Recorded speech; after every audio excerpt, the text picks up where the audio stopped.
What's up, 21st century people? My name is Daniel Webster, a really important figure in American history, and today I'm going to explain exactly why you should vote me for Hall of Fame. This is a picture of me as a young fella, solid looking dude, defined jawline. During my years as the best ever politician, I was a lawyer and congressman, served as both the House of Representatives and Secretary of Massachusetts, the Secretary of State, and in the Senate. I fought for the preservation of the Union, defended the government during the nullification crisis, and won big Supreme Court cases that increased the power of the federal government. My motto was that if I could maintain a strong central government, then that would ensure larger trade and business with the U.S. The first case that increased federal power was Dartmouth College versus Woodward. The state legislature of New Hampshire attempted to convert Dartmouth College into a public institution. The board of the school resisted this change, and I defended the decision in the Marshall Court, arguing that it was unconstitutional for the New Hampshire to control Dartmouth when the contract clause protected private institutions. You've probably heard of McCulloch versus Maryland before. Guess who won that case? I did. The Congress placed a federal bank in Maryland, and Maryland refuted the idea and placed a tax on all federal banks established on its territory.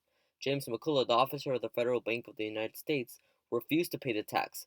Maryland claimed that the establishment of the bank was unconstitutional, and I defended McCulloch's decision to establish the bank by saying how the bank was necessary to carry out taxes according to the necessary and proper clause, and how taxing the bank was against the supremacy clause.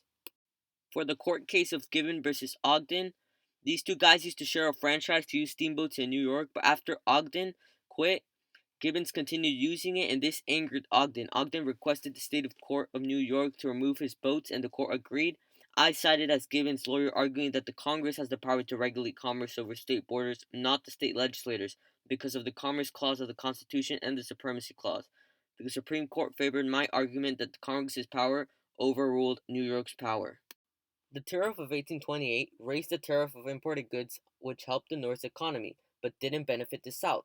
The South's opposition to these new taxes on materials led to the nullification crisis.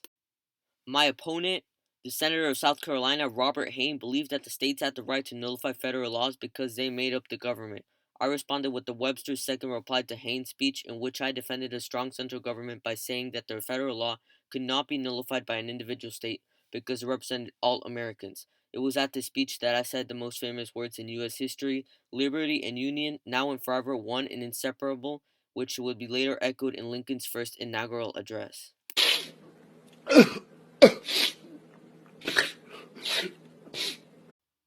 I later formed a Whig party alongside Henry Clay in opposition to Jackson's democracy. I decided to separate because I opposed Jackson's pro-slavery and lack of banking institutions for business.